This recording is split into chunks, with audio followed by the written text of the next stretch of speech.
Sasa Mhesh, tunawasalimia sisi wamama wa soko, sisi wamama biashara wa Port Victoria.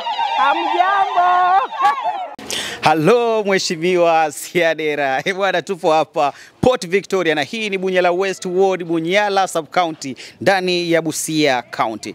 Na kama unavyoona Mheshimiwa, kwenye hili soko tayari nishaingia hapa na nimeona nikaona kuna issues kadhaa. Na wapiga kura wako Mheshimiwa ndio hawa, na wako na issues ambazo wangeomba tu uwasikize ili uje uwafanyie kazi. Au sio? Ni salamu tu Mheshimiwa, sikiza salamu, unasikiza kilio cha wanasoko hawa. Tunasalimia waheshimiwa wetu wote wa Busia County plus wa Kenya mzima. Tunasema hamjambo.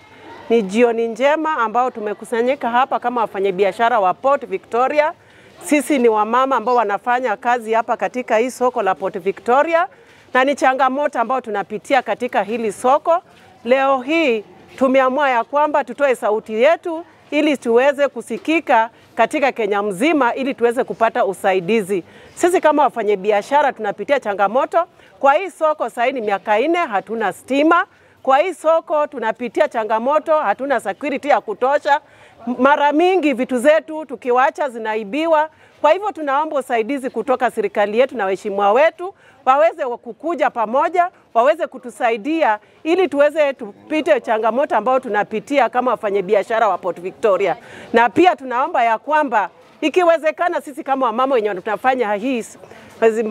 tunafanya biashara hapa, tuko chini, tunapitia changamoto, hatuna pesa ya kutosha, lakini huko nje tunasikia kuna pesa zenye wamama wanapatiwa yenye warudishi na faida. Pia tunaomba maserikali wetu, pia sisi wamama wa Port wa soko, tupate hizo pesa ambao hazirudishwi na faida ili tuweze kuendelesha maisha yetu.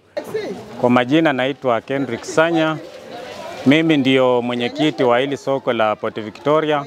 Tuko na changamoto ya security hapa, kiwango ya kwamba hawa mama wenyewe ndio wanajitolea kutoa pesa, kila mtu atoe pesa kila siku ili at least tupate kulipa security ya vitu zetu hapa. Na hapa mahali hata vile mnaona, sijui kama itaweza kuonekana, uchafu nayo ni kali sana, kwa sababu pia tunataka tupate mtu ambaye anaweza kutulindia soko letu, kwa sababu soko letu ni chafu kusema ukweli, si ndio wamama? Kitu cha pili, hatuna stima hapa muda mrefu. Kama tunaweza pata msaada kutoka kwa mheshimiwa kwa yoyote, hata kama awe ni county, awe ni MCA, awe governor, awe mheshimiwa MP, but hawa mama wanateseka kwa sababu wanauza vitu zao kwa giza. Ikifika saa 1 wanatumia taa. Tafadhali kama tunaweza pata tutashukuru.